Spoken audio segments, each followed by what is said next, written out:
ನಮಸ್ಕಾರ. ಇವತ್ತು ತುಂಬಾನೇ ವಿಶೇಷವಾದ ದಿನ ಆಗಿರುತ್ತೆ.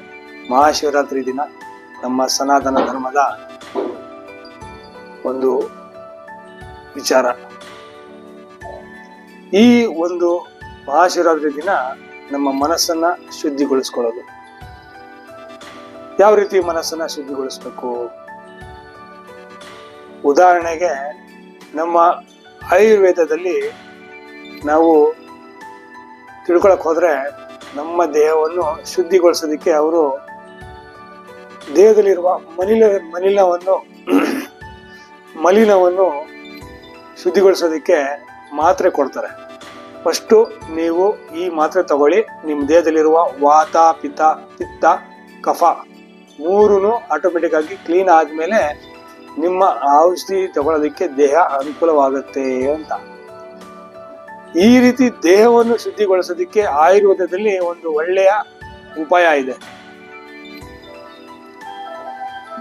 ಈ ಒಂದು ಉಪಾಯ ನಮ್ಮ ಮನಸ್ಸಿಗೂ ಸಹ ಬೇಕು. ಯಾವ ತರ ಬೇಕು? ಈ ಮನಸ್ಸನ್ನ ನಾವು ಈ ದಿನ ವಿಶೇಷವಾದ ಒಂದು ಮಹಾಶಿವರಾತ್ರಿಯ ದಿನ ನಮ್ಮ ದೇವಸ್ಥಾನಕ್ಕೆ ಹೋಗೋದು. ಆ ದೇವಸ್ಥಾನದಲ್ಲಿ ನಾವು ಪ್ರಾರ್ಥನೆಯನ್ನು ಮಾಡುವುದು, ಮೌನಾಚರಣೆಯನ್ನು ಮಾಡುವುದು. ಅಟ್ಲೀಸ್ಟ್ ಒಂದು 10 ನಿಮಿಷ 15 ನಿಮಿಷ ನಮ್ಮ ಶಕ್ತಿಗೆ ಎಷ್ಟು ಬೇಕಾಗುತ್ತೋ ಅಷ್ಟು.